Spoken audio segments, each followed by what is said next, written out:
Hey friends, my name's Georgie. It is such a joy to welcome you to the second episode of my new mini-series of the Just Breathe podcast, There Will Be Blood. A series of unapologetic conversations aiming to crush as many taboos as possible around the subject of women's health. And I truly believe that connecting, storytelling, and speaking out are the best ways to do that. In today's episode, I'll be chatting to the gorgeous woman that is Florence Seck. Florence is in her third and final year of training to be a naturopathic nutritional therapist at the College of Naturopathic Medicine. After struggling with her own health, she realised how little information there is available for women to even understand their own bodies, let alone to work with and heal the many issues we face. In today's conversation, we got chatting all about how you can use food to really utilise your superpowers that come up through the different phases of the cycle, as well as how you can use food to help to ease the symptoms of PMS, anxiety, and period cramps. It was a really engaging and fun conversation, and I felt super empowered by all of the incredible insights that Florence brought to the table. A little bit of housekeeping. If you haven't already, don't forget to like, share and subscribe to the Just Breathe podcast. Let's keep on building that strong breathing community. Let's keep speaking out. Let's keep empowering each other. And let's keep connecting through the power of the breath. All right, let's dive right in to today's powerful conversation. I really hope you enjoy it. This is episode 2 of There Will Be Blood with Florence Seck.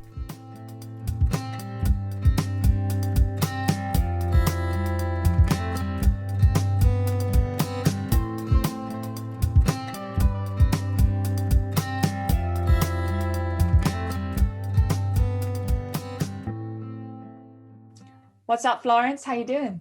Hi, Georgie. Nice to be here with you. Yeah, it's awesome to be chatting to you. I am excited. Obviously, I know a little bit about your journey, but there's so much more to learn. I mean, I've been seeing some stuff on your social all about nutrition and seed cycling and things, which I've tried myself and I'm sure we'll get onto. But I kind of want to dive right in and just hear a little bit about your journey into women's health, into nutrition, into what sort of led you down that path of working more holistically and all that. I'm kind of excited to hear. Well, that in itself could be a long story. I know. So I guess it kind of began, I mean, I had quite a lot of health issues when I was younger, from about the age of 13 to maybe 17, 18. And at some point I remember being quite sick and just thinking, like, whatever is the thing that helps me, because I tried so many alternative options, non-alternative options, conventional options. And I can't remember thinking, whatever is the one that helps me will be the one that I train in. So at the time I was working in restaurants. I wasn't doing anything I love. And I knew there was something else that was going to come. So yeah, I kind of thought that. And then it turned out to be nutrition. So I had to go back to do science because I had no science background. So I had to go back and do a science foundation. And then I started nutrition, and I wasn't really sure what direction I was going to specialize in at the time.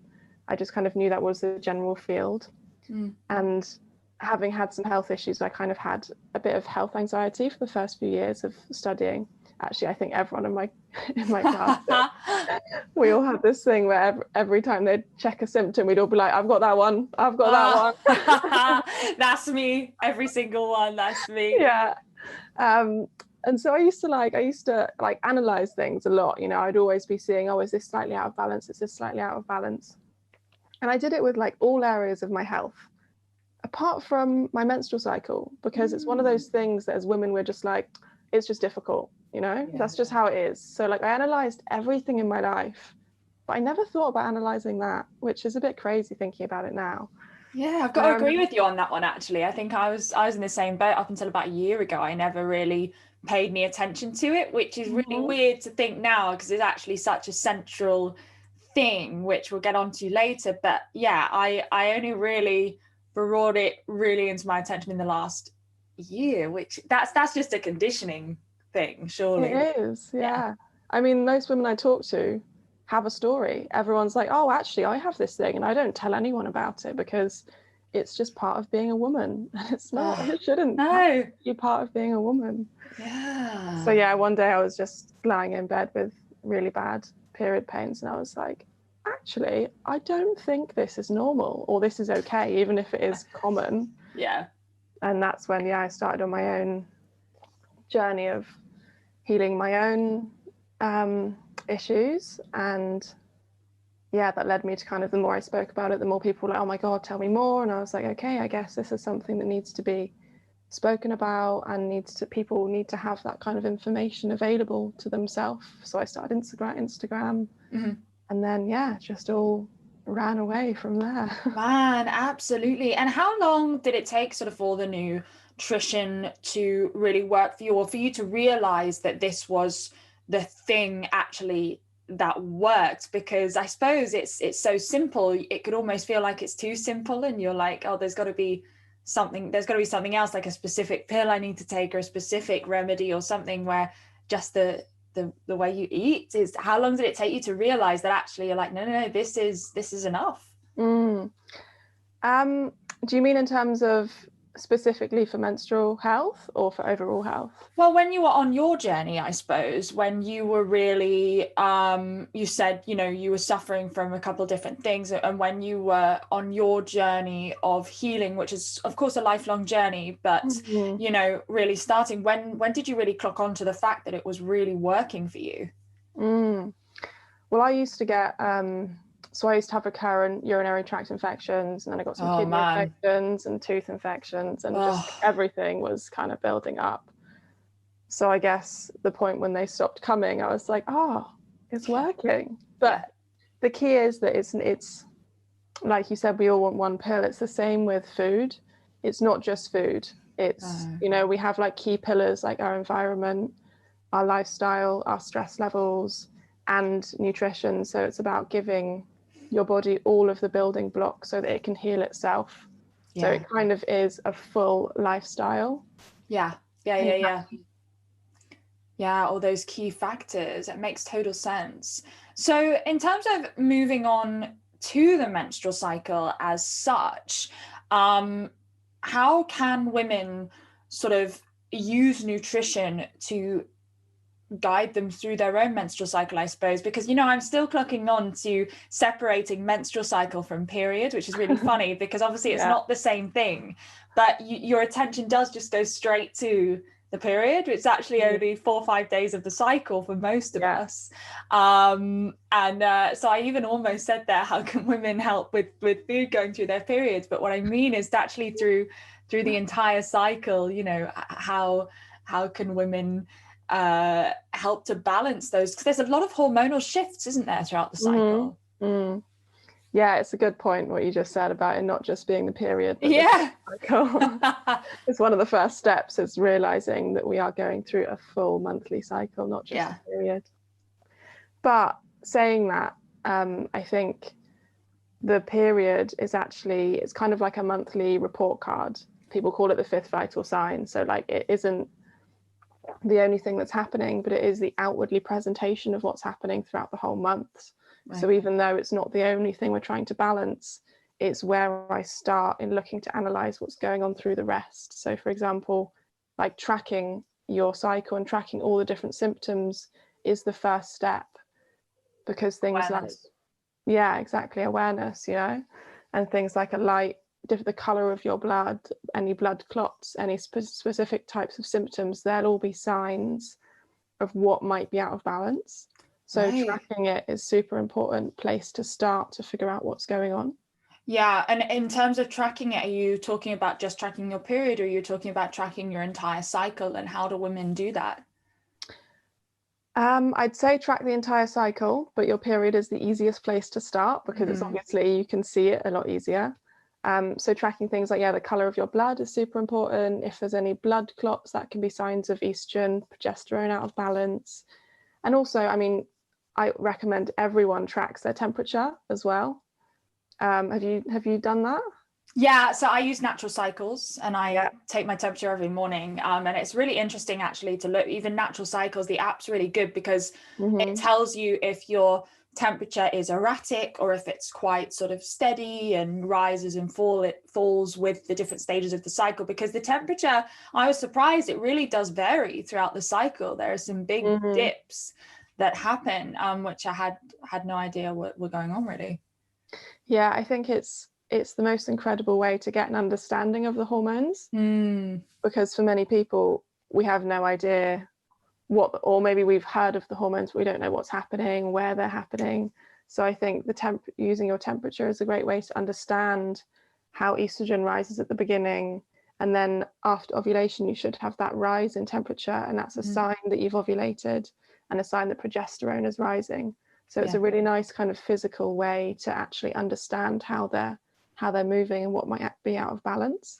Right, so it sort of really does align with those hormones that you can kind of, I suppose, sit down with someone like you and actually discuss how the rise and fall, and you can put a little label on it, which Mm-hmm. we love to label, don't we? It really helps to sort of allow it to be a bit more visual rather than just looking at a number. For me, a number I can't relate to that well, but if you told me, you know, estrogen, progesterone, all of that and the rise and fall of those, I definitely feel like I've got a better understanding. And I read Maisie Hill's Period Power, and she helped me a lot more because she would call estrogen the Beyonce hormone, or Yeah. progesterone like the cuddle hormone, and different things like that. So that was even more sort of simple and clear, and it's just easy to remember, isn't it? Because it's put into relatable terms. Definitely. I love that she calls it that. Yeah. And it totally is, because you know when you're coming up to ovulation, that's when you get that rise in progesterone and some testosterone. You feel like Beyonce. You're like, Oh, you yeah, feel like I a can rock take on the star. world. Oh Yeah. my gosh, yeah. Like I've been tracking my cycle for maybe 4 months now, and I notice, and I'll do the thing as well, I sort of just write in a journal in the morning, and it's great because it's got me really into journaling, sort of, you know, just how I'm feeling, how I'm doing, and what's going on as soon as I wake up. And I notice always a day or two, or on the day of ovulation, I'm like running like half a marathon or something, because I'm like, I can freaking conquer the world. And then 2 days later, I'm like, everything is terrible. Yeah. So yeah. It's that classic thing that people always say when they're like, oh my God, my life is awful. And then your period arrives 2 days later and you're like, oh no, Oh just no. menstrual. Yeah, it's like everyone puts their hands up and goes, safe. No. Yeah. Never mind. Or you sort of go up to every person you've snapped at in the last 2 days and you just say like, hey, I'm so sorry. That wasn't me. No, and it really was. It's like, oh, but this is the interesting thing, isn't it? Is all these things, we're laughing because it's just so relatable, and every single woman listening to this can relate. But there are certain things we can do, which you have a much deeper understanding of than I do. Of course, I have a little bit of an understanding in terms of balancing things with the breath, but in terms of nutrition, I have no idea. And I always find it interesting, and something else that's of course relatable is how much we all crave crap food before our period, sometimes when we're on our period, when actually, from what I've read from your work and from Maisie's work, is that we should be fueling ourselves and nourishing ourselves with the opposite, because that's gonna throw us off balance even more. Is that right? Yeah, exactly. Yeah, I mean, we're joking about PMS, but Yeah. it's not something we actually should all be experiencing, you know? Right. It should be quite a smooth sailing, and then your period arrives and it's like almost a surprise. Right. Shouldn't be a surprise if you're tracking, but it shouldn't be like this huge storm that's building up to it. This pool of dread that's coming your way. Yeah. Yeah, I'd say one of the main things often is underneath PMS and kind of more painful, difficult periods is an imbalance of estrogen and progesterone. So that can be kind of in two ways. So either you can have high levels of estrogen and then your progesterone's low in relation, or you can have kind of fairly standard estrogen, but you have really low levels of progesterone. So relatively, again, that will come up as an imbalance between the two. Right. And that's where a lot of kind of PMS symptoms, dark red blood, heavy clots, pain, stuff like this can come from. So some of the ways that we'd kind of look at balancing that back out, depending on if it's your progesterone being low or your estrogen being high. But one of the key things is making sure that you are excreting your estrogen properly. So our estrogen goes through a kind of cycle from synthesis, and then it's used, and then it has to be excreted. And if it's not properly, it will go back into circulation, and it will just keep going round and round until you're building up your estrogen. So the gut is super important. So gut health is really important in cases like this, and liver health is really important as well. Right. Making sure you're passing a stool every day, also so key. Yeah. Such a basic thing, but it makes such a huge difference to getting rid of things. Right. So like having good levels of fiber to make sure you're doing that, good levels of water. B vitamins are really important to support liver health. So we have a few pathways for liver health, one of them being methylation. So B vitamins are really, really good for that. Yeah.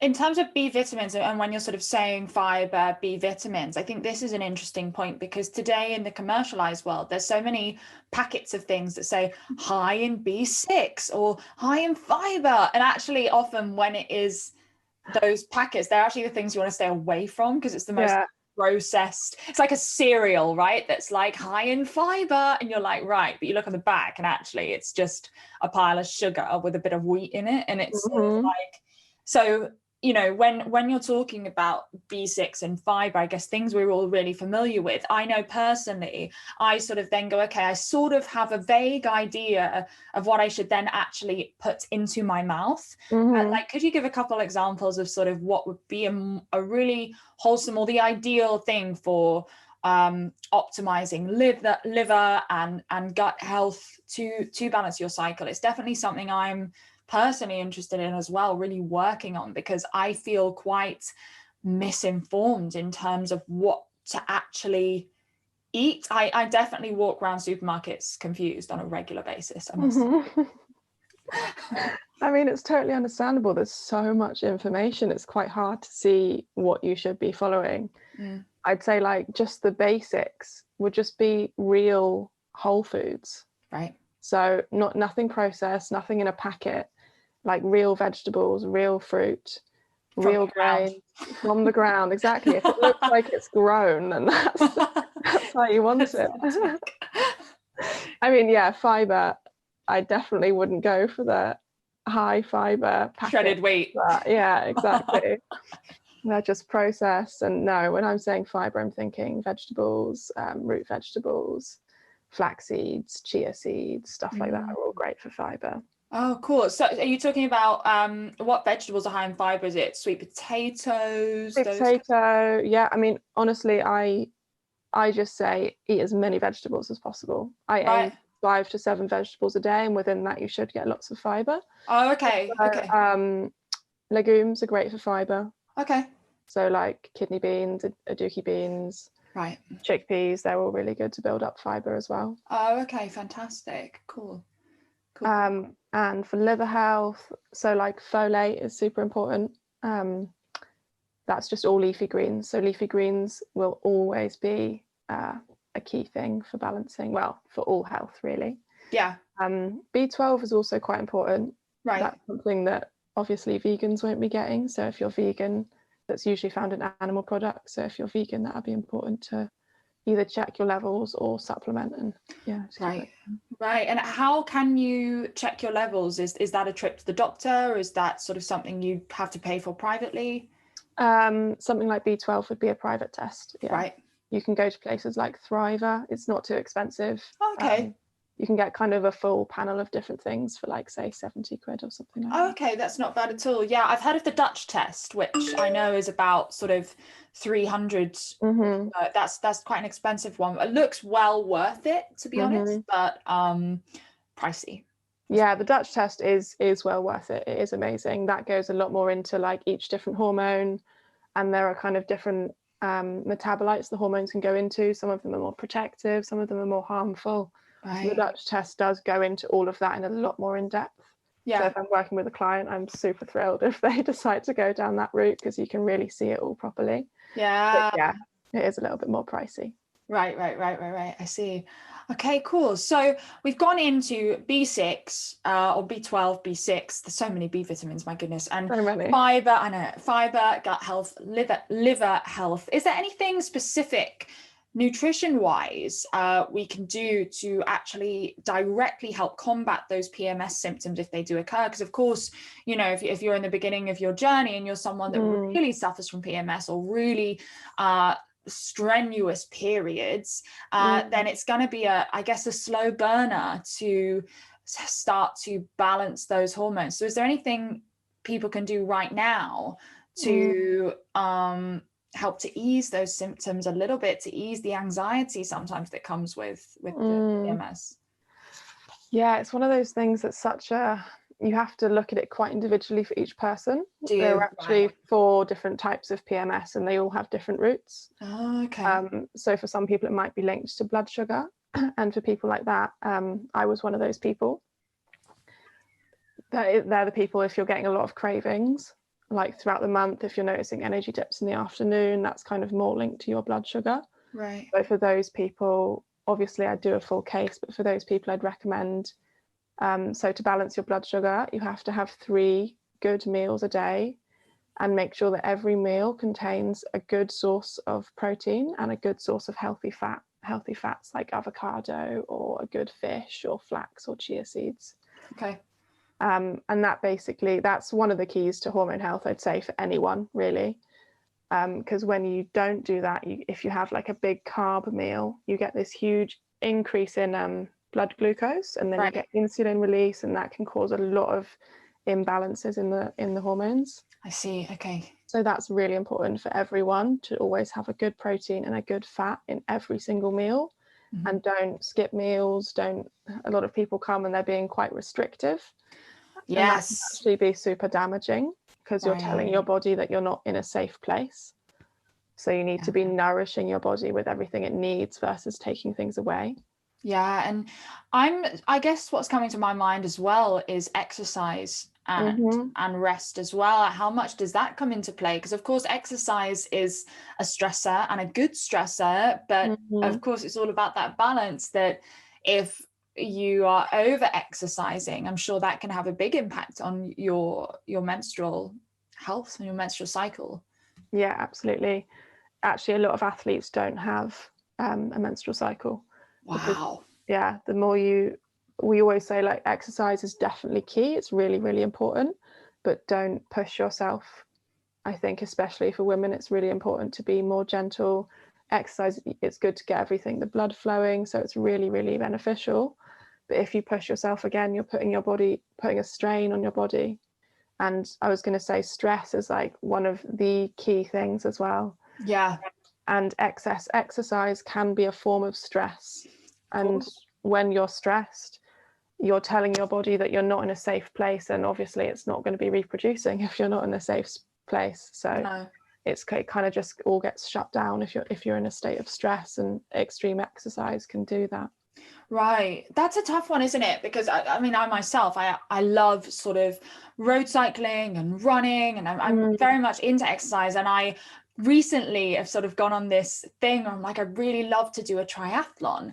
For someone though also who is really interested in female biohacking and being really health aware and sort of working with my body, as I always say when I'm teaching breath, rather than against it, I'm coming up against a lot of really interesting trials, because I have a coach now and he'll be saying sort of like, okay, we're going to do a 2-hour bike ride today. We're going to do a 10K run today. And obviously the training intensity has really upped from when I usually go, I fancy a bit of yoga today, or I fancy a bike ride. And I didn't even know how far or how long I was going. Whereas now it's all being sort of tracked, and which it needs to be to do a triathlon.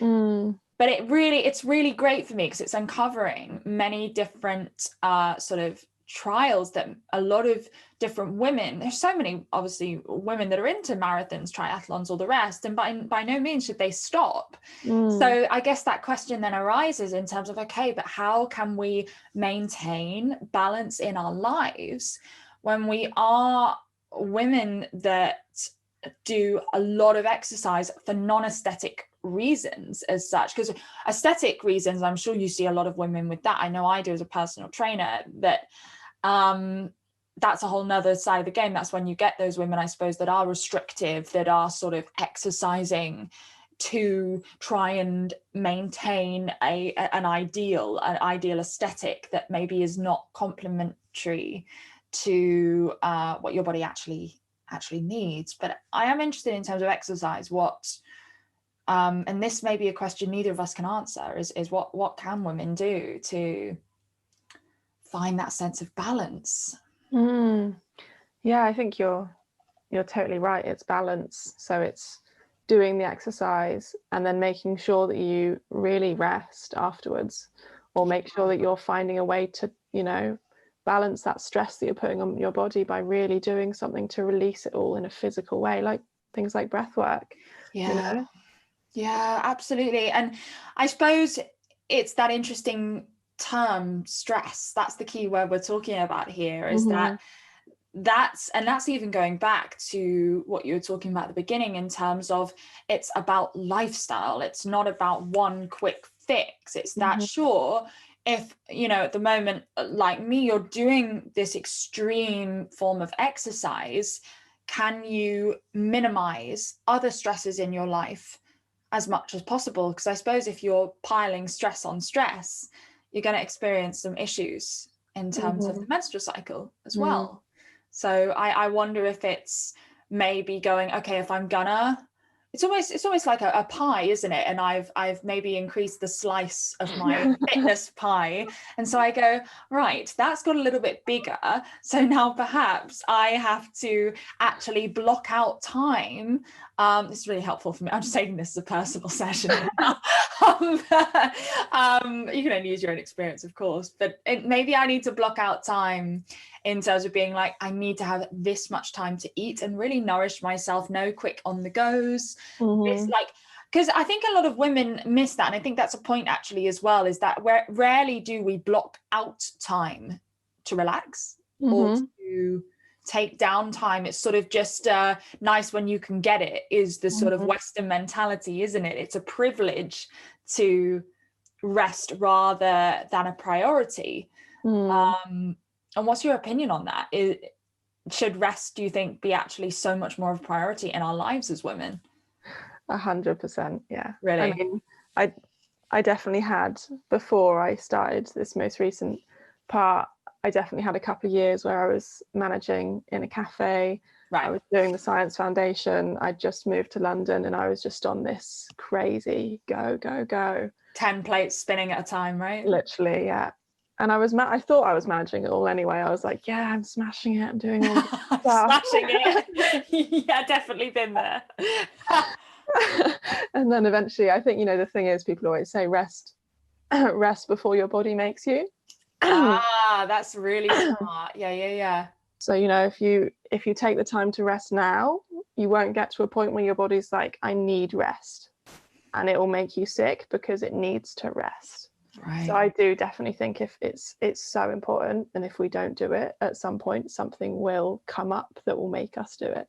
Wow. And I mean, have you ever experienced or sort of known of any cases of burnout, and how did that affect the cycle or sort of your period? Does it eliminate it sort of like it does with extreme exercise like the athletes, or does it have a different effect, you find? Yeah, I mean, I was practically a case of burnout. Really? I think there was definitely one year where my periods were just completely irregular. I had no idea, and like they're usually pretty regular. I had no idea when they were coming. They were always really painful. They pretty much wiped me out for a day, but I was in that point where I'd just take some painkillers and push on through, which is just obviously the worst possible option you could be doing. But it's what we're taught, right? Keep calm, carry on, pop a paracetamol Exactly. and you'll be all right. Where actually it's like, wait, but my body is screaming at me.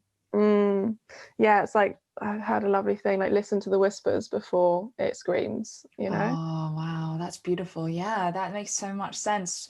But I mean, it's the opposite almost of how we're brought up in the UK, isn't it? Of Mm-hmm. like, oh, like you hear so much, as it's not our parents' fault, it's obviously their conditioning, but you hear so much as you're growing up, get on with it and, carry on and push through and, survival of the fittest. And Mm-hmm. I could go on and on and on about all the phrases that we hear as we're growing up that actually now, especially in terms of us both being in the wellness industry, that you think actually it's quite contradictory. And I don't know if it's that mentality of, rough it and tough it is serving us that much.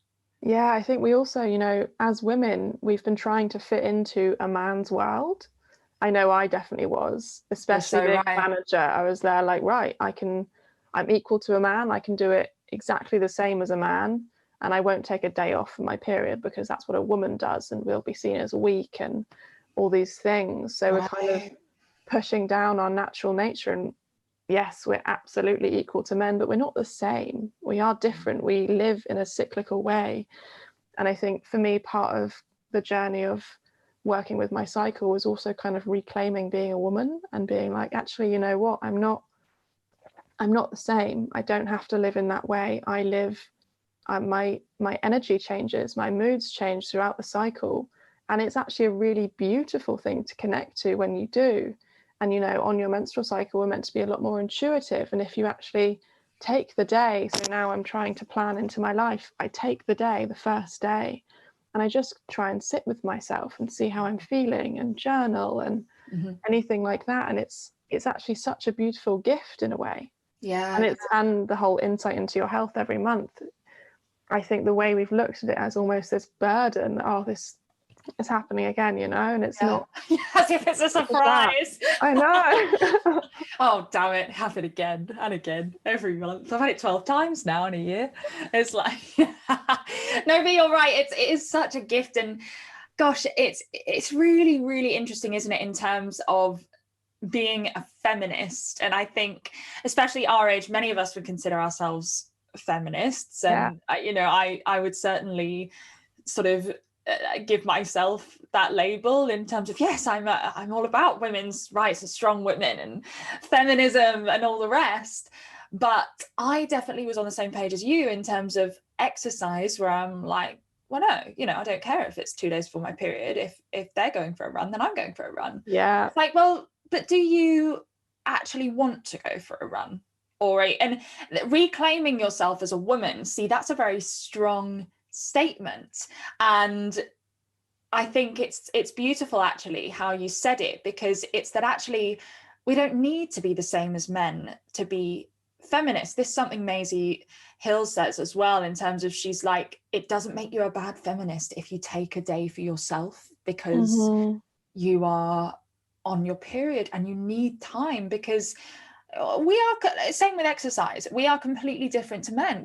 Our physiology is different. So why would we sort of go through our month in the same way, especially when we have access, you're so right, access to these superpowers that actually can either work for us or work against us if we completely ignore everything that's going on and try to fit into someone else's genes as such that are actually completely the wrong size and blah blah blah. And it's just not gonna work. And that's a conversation we can have for hours, I'm sure, in terms of how to be a feminist but still stay in line with your own cycle and listening to your own body. It's something, it's a lifelong journey, I'm sure you'll find as well. Neither of us are sitting here on pedestals as people that have found it, which is important, I think, as two people that are practitioners, to note that very rarely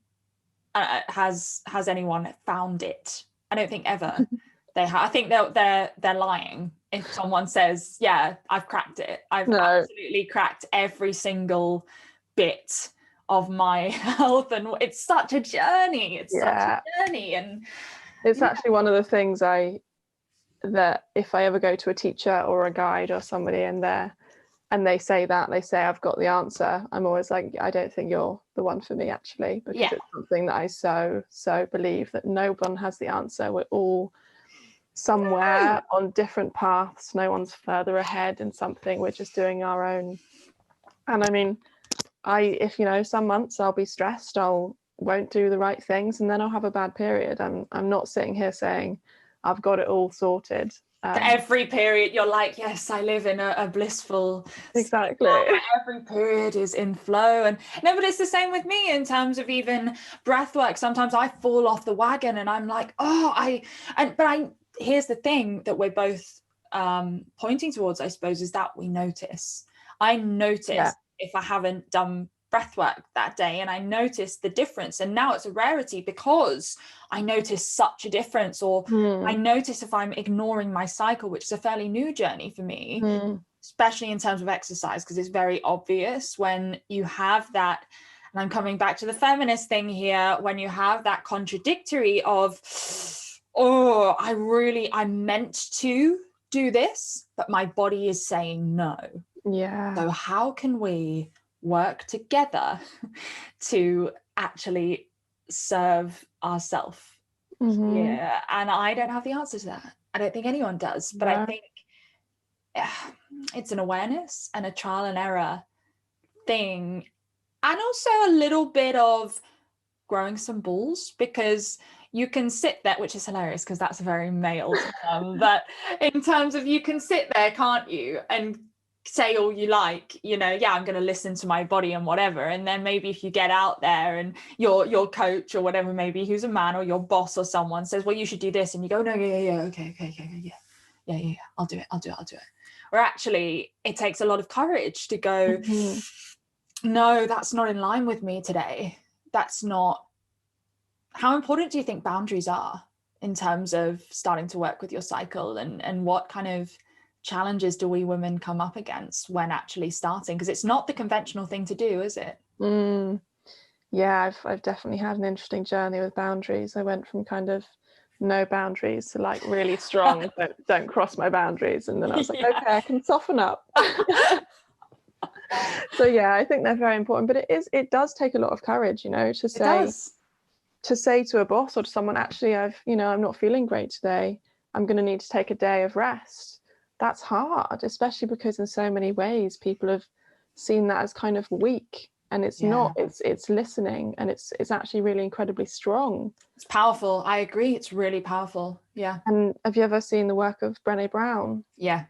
And it always reminds me of her when she says, you get in the ring and you put yourself out there, and it takes so much courage. And I'm like, yeah, it totally does. Yeah. But it also feels amazing afterwards. You're like, yeah, I did it. I said what I'm feeling, and I'm in tune with myself. And I feel like the more I get in line with myself, the more everything else kind of comes in line, because you're putting out to the world that this is how you want to be. This is how you want to listen to yourself. You are your authentic self. And in that way, the world will give you what is more aligned with yourself. Whereas when you kind of do things that don't feel quite right, the world sees that you're not on this clear path. So it doesn't really know what to give you. Yeah. And I definitely feel like since I've been like, no, this is me. This is where I'm going. This is what I'm doing. The right things have just been flowing in. And I think having boundaries is really part of that.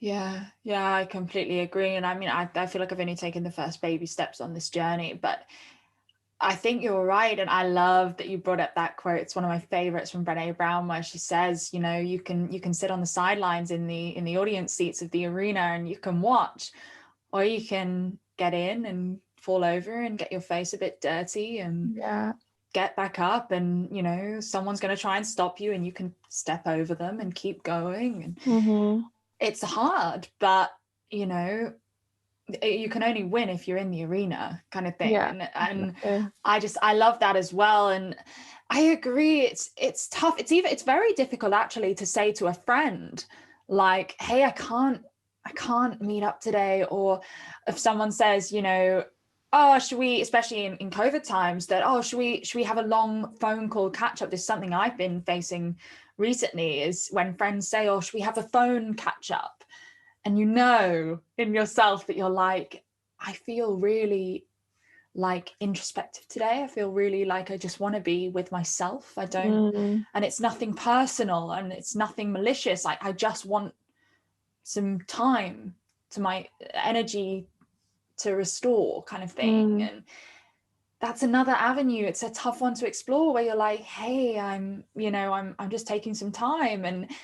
But it's interesting, isn't it, when you start being your authentic self, you might start to notice some changes in your personal life that maybe some people don't stick with you, and you realize that actually they were showing up for the person you thought you should be, rather than actually the person that you are authentically. And it's that question, I suppose, isn't it, of, are you living to the expectations of yourself, or are you living to the expectations of the rest of the world? Because they're two very different versions of yourself. Yeah, it's interesting you say that. I actually had a conversation about very similar recently, about how the more you become authentic, the more kind of people end up kind of, leaving behind. Yeah. And it's not like you ever look at them and say, I don't want you in my life. It's just the more you become key of who you are, you might not match up anymore. No.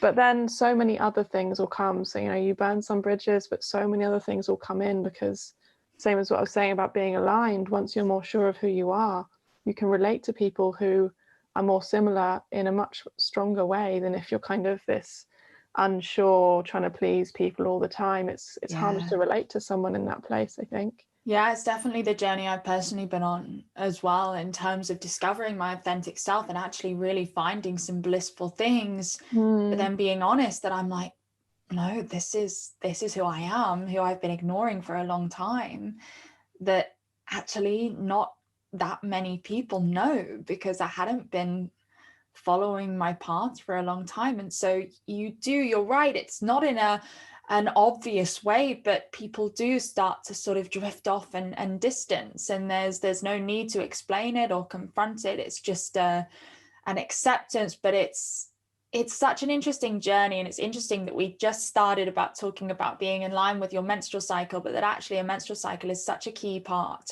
of your authentic self, because that intuition just reveals, if you choose to listen to it, which, if cycle tracking is awareness, then you become aware of everything else, and then your authentic self comes up. If you choose to listen to it, you do learn some stuff where you're like, right, if I'm going to stick to my authentic self, the boundaries are important, that I need to not sort of flake and lose myself because there are some difficult confrontations, or there are some difficult questions that come up, like the boss or the friend or even the parent or anyone, that expects something of you, that you have to put your foot down. And I agree. I think that's an incredibly strong thing to do, and something that I hope the next generation of women will just become better and better and better at, because we're hopefully putting this there now, that it will actually start to become quite mainstream.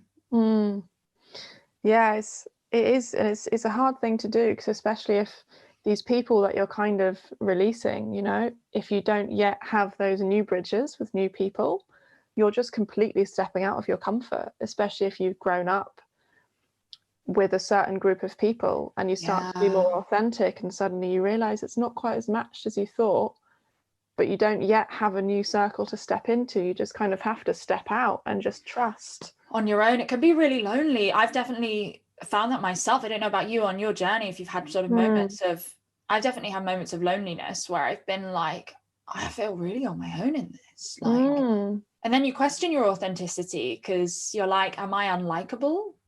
Yeah. Is my true self someone who is disliked? And you're like, no, it's not at all.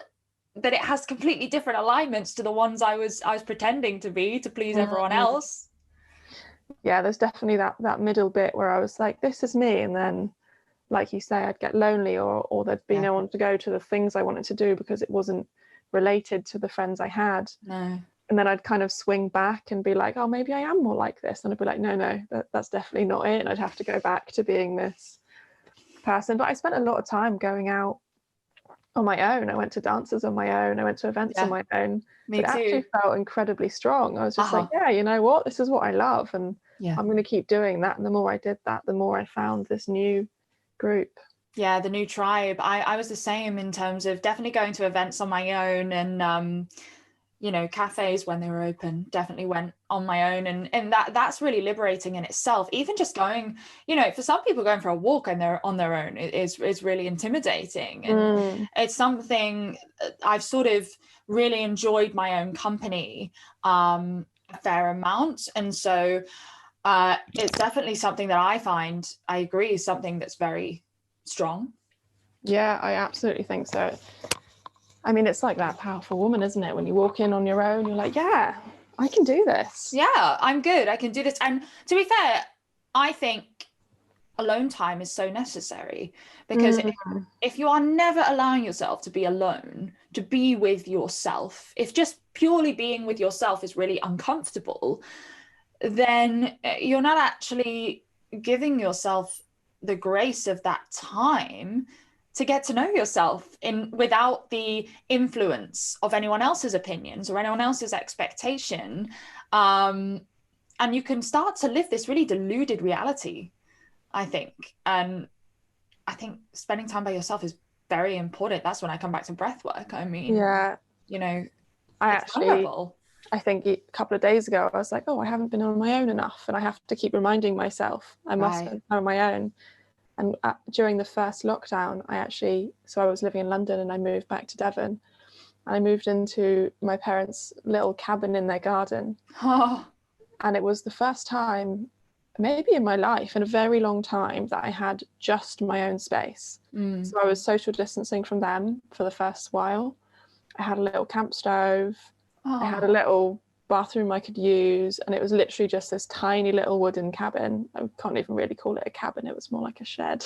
That's that though. And I just had my one bed, my desk, and that was it. And I just woke up to the sound of birdsong and meditated every day. And I just remember being like, wow, spending time on my own. I think I'm quite a empathetic person, and sometimes I can feel other people and I can almost get lost between them and me. I just have this sense of connection, which is incredible, but then I'm like, wait, where do I end and they begin? And so spending time on my own is just this time to be like, oh, this is me, this is how I feel. When everything else is quiet, you can hear the kind of quieter inner wisdom. And I think it's so important to keep finding that time to connect back to yourself. And going back to the menstrual cycle, that first day is now what I want to be that time, you know, every month. That day is just a time to connect back to yourself, to see how you're feeling.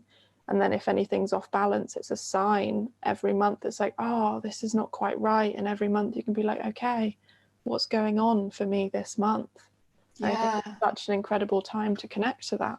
Yeah, again, it not being a privilege, but it being something that you block out every single month, saying, no, this is my time, even if it's just half a day or a whole day, once a month, saying, no, first day of my period is when I sit and I listen. And the value of that, to stop and check in once a month, I think absolutely invaluable. Absolutely. That's why I think it's a gift for many women to have that chance to connect to yourself. But for so many people, including myself, for many years, it was the absolute opposite. It was just what's my body doing? It's like we're fighting our body versus listening to it and being part of it. We're just like, head and body is always trying to fight each other, like, why are you doing this to me? Yeah, 100%. I suppose the phrase that comes into my head as well is, so many people listening to this could be rolling their eyes saying, I don't have time. It's like, all this stuff is wonderful, you know, but sitting here as privileged people, in a sense, you know, that they're saying it's all well and good for you guys. You have all the time to do it, you know. So what would you say to those women that do come to you and say, well, I don't have time for any of this? It's a hard one, because I was that woman for quite a while. Me too.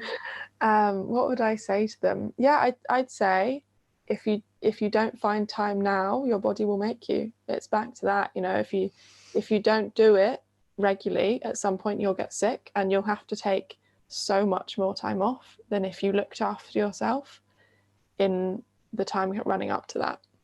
Yeah, that comes back to intention, doesn't it, I suppose, in terms of, Mm-hmm. I suppose if someone came and said, I don't have time, perhaps the first thing maybe I'd say in terms of breath work is, okay, well, what are your priorities in your life? Mm-hmm. Is your body and your health a priority? Mm. Or does your career come before that? And I think for some people that'd be, if they really looked honestly at themselves, that'd be a really difficult question. Definitely. It's quite confronting to be like, oh, I'm definitely think my career goes first. And then you think, wow, yeah, I got to that point where my career's first, and you have to decide to be like, actually, my body is also priority. Yeah, because really, if we think about this realistically, the career is never going to happen if you don't have a body that is Mm-hmm. alive and able to move and function. It's going to elevate your career by elevating your body and your health. And this is the thing that we miss, is that it is all, like that word, a cycle. It's one big cycle, and it can be a vicious cycle or it can be a blissful cycle. Yeah. That's what you make of it, I suppose. Yeah. I know we're probably coming up to the end, but there's one other thing I wanted to mention to people about. Please. Just about going back to nutrition, because I know we talked about it a bit, but we can talk for hours about this. So we've gone off on so many tangents. I know. Totally okay. I just wanted to kind of outline some key things that people can do in terms of food. Beautiful way to finish. Yeah, in a slightly simpler way, so I can get a bit lost in the science sometimes. No, it's fine. Yeah, so balancing blood sugar, like I mentioned, that's helpful for everyone. So good, healthy protein, healthy fat in every single meal, 3 meals a day. Okay. Another big one I haven't mentioned is anti-inflammatory foods. Right.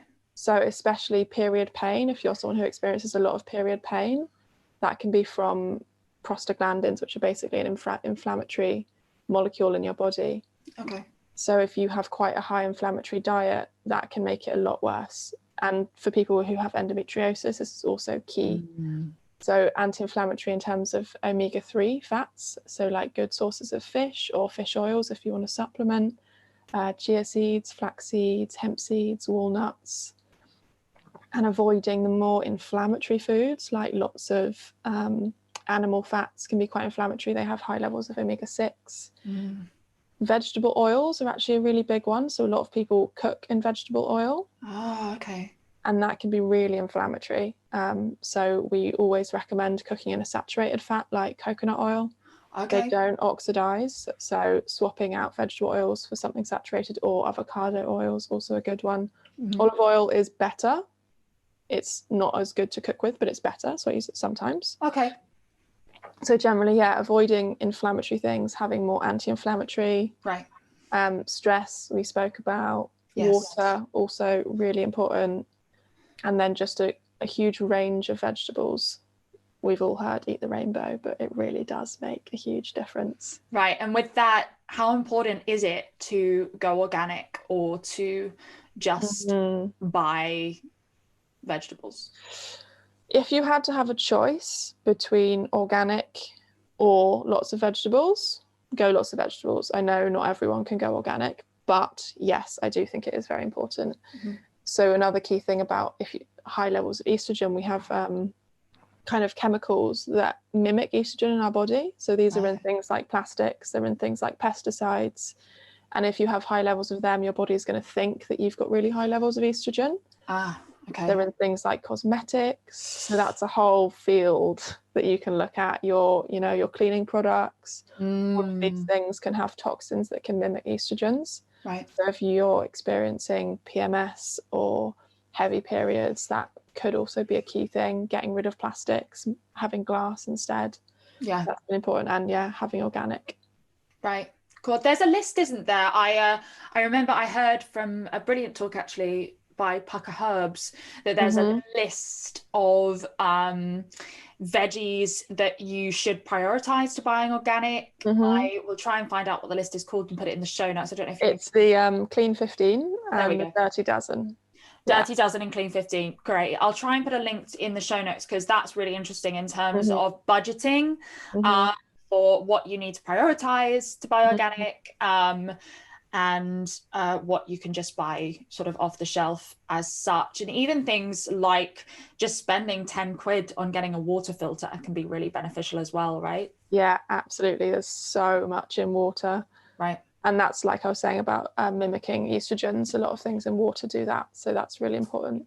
Yeah, so get jugs.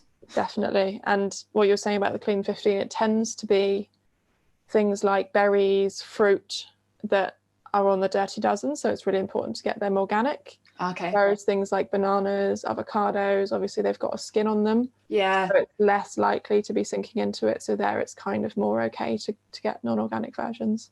Great. So it's just educating yourself, and you can get really into it, can't you? Which is such a positive thing, is that with something that can be quite overwhelming at first, there's so much info out there, and if you start going into it, you just discover more. And we talked about that, how even when you start getting interested in women's health, you're like, oh God, I'm in this rabbit hole and I'm only on one subject and I've been looking at it for 6 hours and it's, oh no.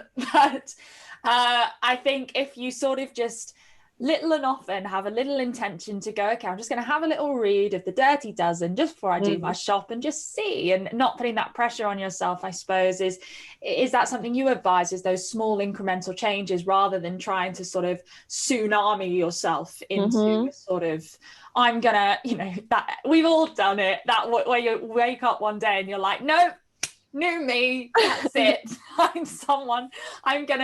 I'm gonna exercise 5 times a week. I'm gonna eat only vegetables. Never gonna eat a biscuit again. I've done it about 10 times. I've done it. We've all done it. I don't know why we do it, but it never works. Yeah, definitely. Yeah. I actually live by 80-20. So like 80% is the healthy choices, 20% is just stuff that I enjoy, because I don't think anyone can live 100%.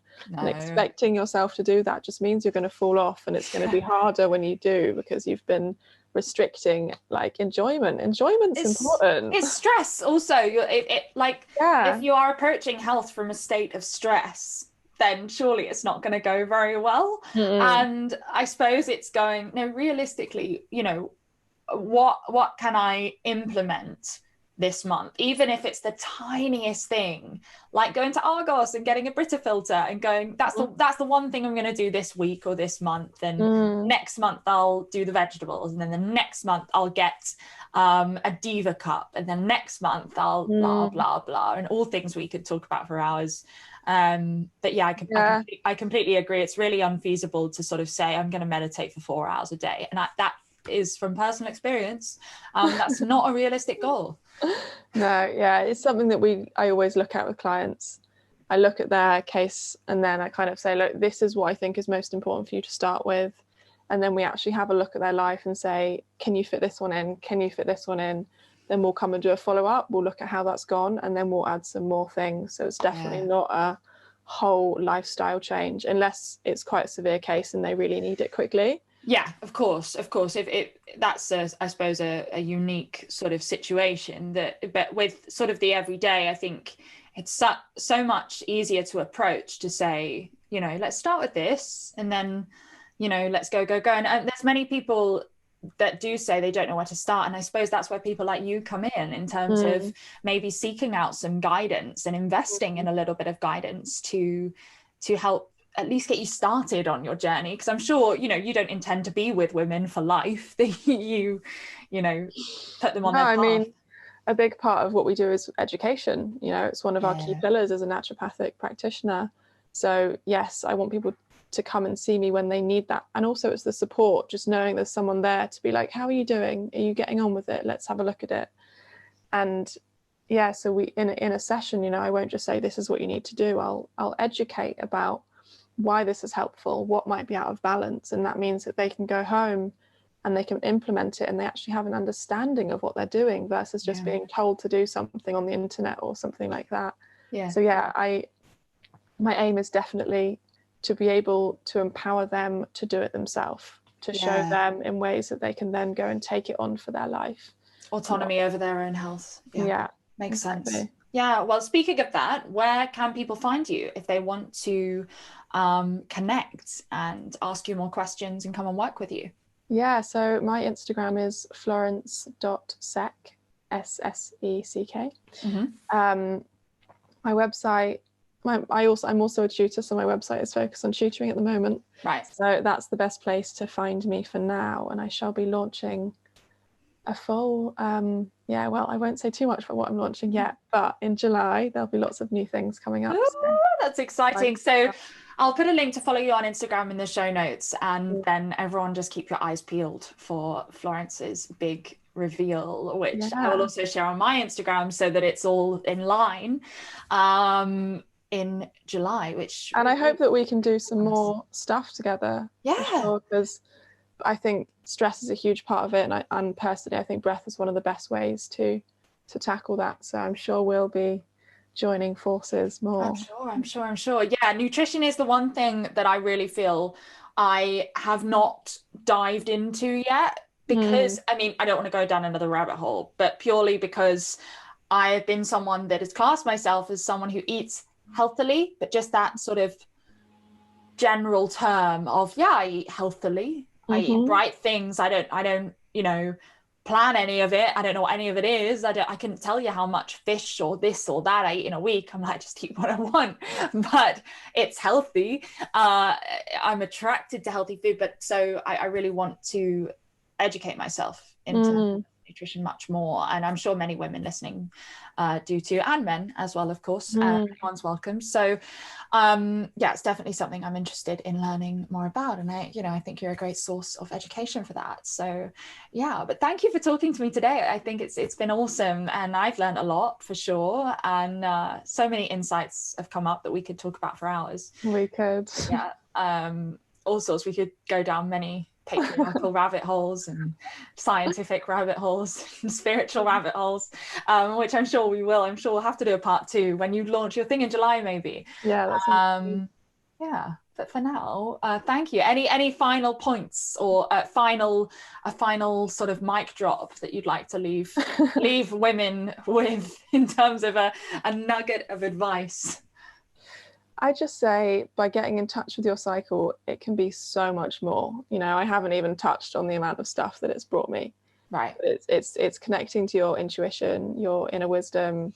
Yes, it's also healing the pain and getting rid of the PMS, but there's so much more to it. And I just think that every woman should have access to this kind of power. And I think that it's the best way to start. So I feel like everyone should try it. Amazing. Well, Florence, thank you so much. It's been a pleasure. Thank you so much for having me. It's been a lot of insights. Great conversation.